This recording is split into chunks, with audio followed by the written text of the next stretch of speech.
All right, we are on Tuesday the 4th. We are on upper body, 4, 5, or 6 rounds. That's your choice. And part 2 is circle raises for reps.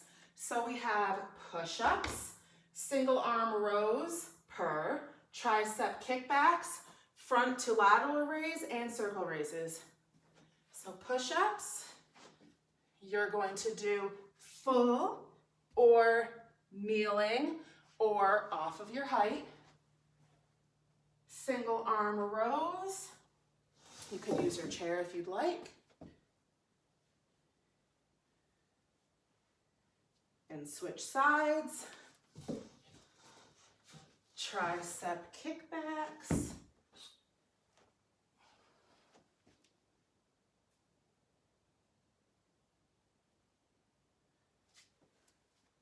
Front to lateral raise. 1, 2, 3, and for part 2, we have our circle raises for reps.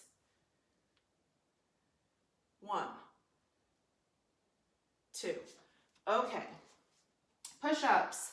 So this has a lot to do with what I was just talking about yesterday, which is your high plank position. So if you're doing a full push-up, you're going to start in high plank position. So everything I said is the same. You're up on your toes, your shoulders, your elbows, and your wrists should be in line, and you should have a neutral spine. So you shouldn't be starting like this, and you shouldn't be starting like this. Nice and neutral.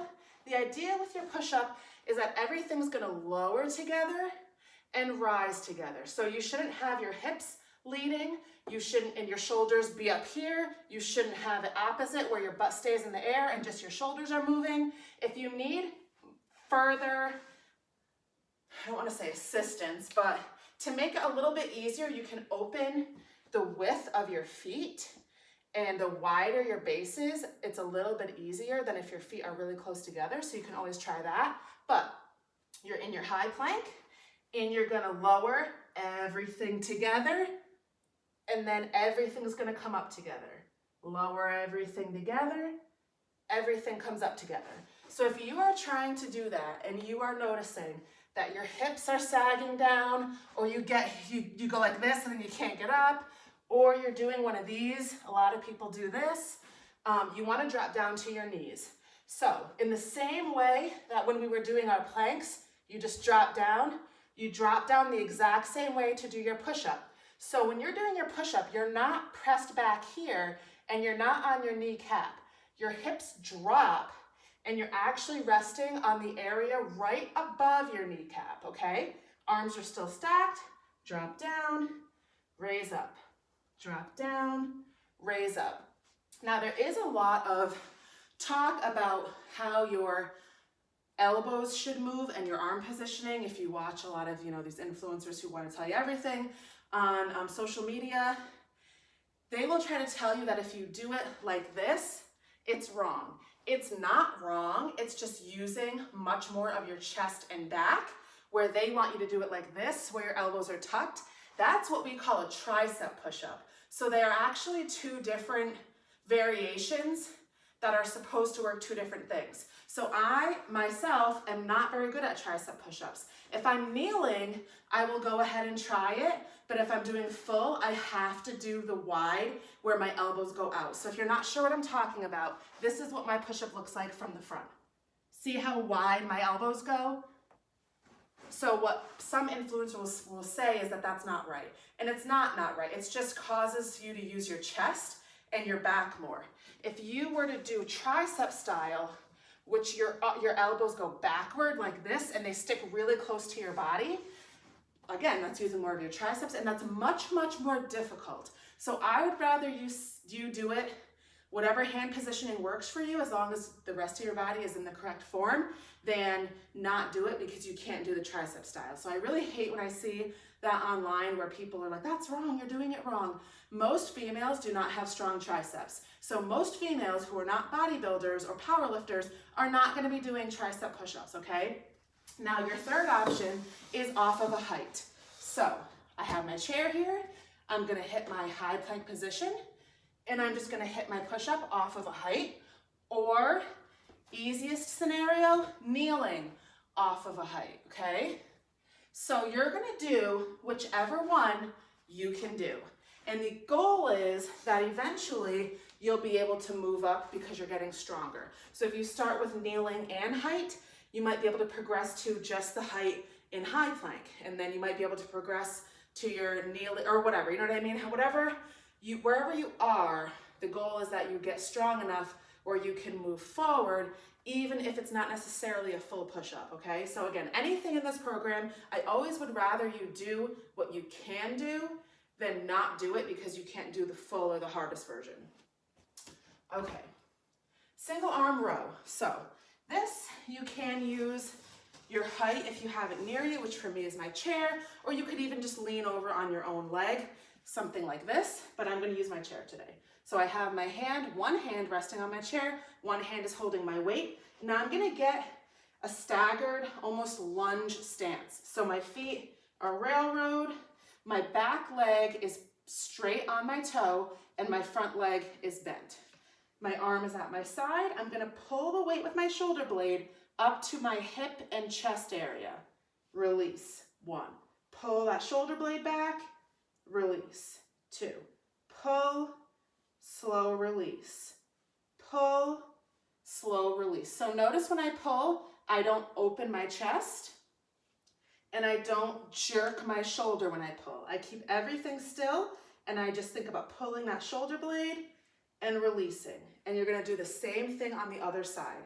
So you'll notice that when you start using heavier weight, you're going to want to almost jerk more.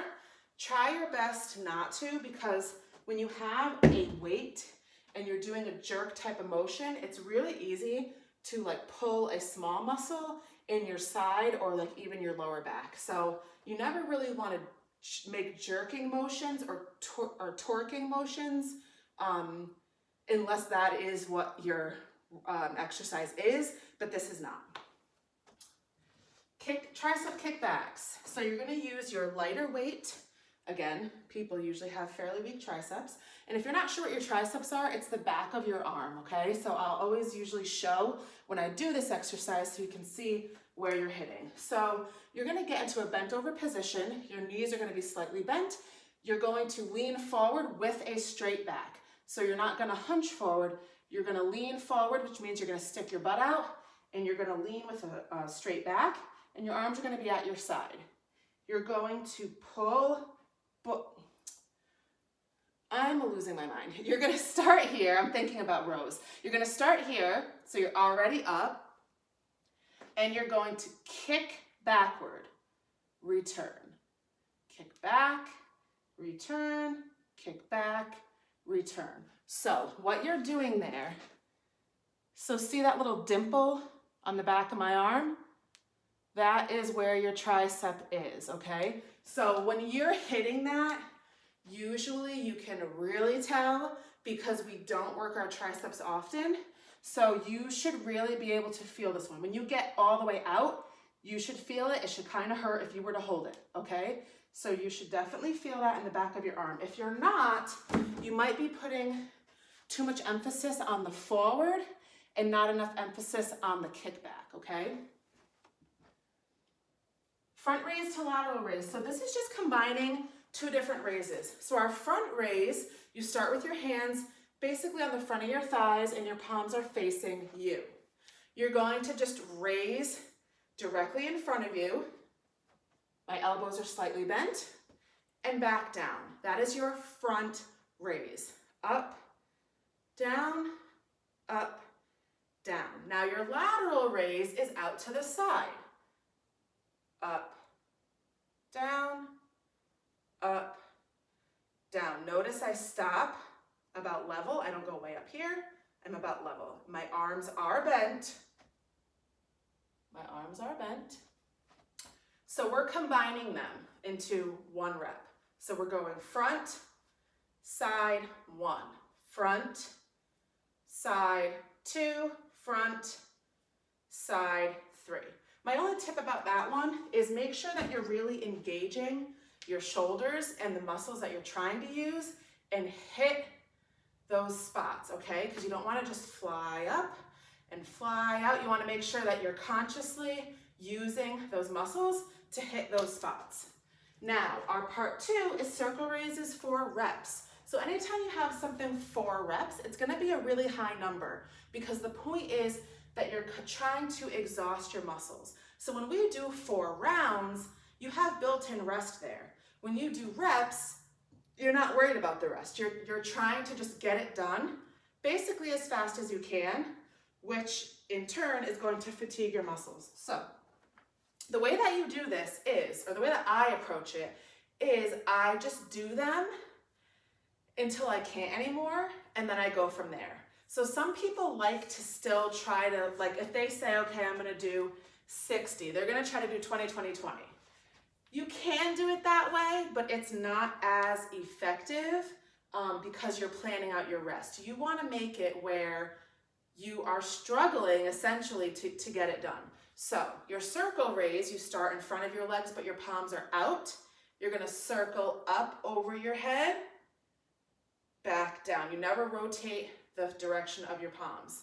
So up, down 2, up, down 3, up, down 4. So again, how I count it is I just start going, and if I'm say at like 15, I might say, okay, I'm gonna try to get to 20 and then I'm gonna stop, right? But you don't want to plan like, okay, I'm gonna do 10, 10, 10, 10, 10, 10, 10, because then you probably could have kept going and then you added the rest in, and it's just not the same type of workout. It's still going to work your arms, it's just altering kind of the purpose of that style, okay? So that's Tuesday the 4th.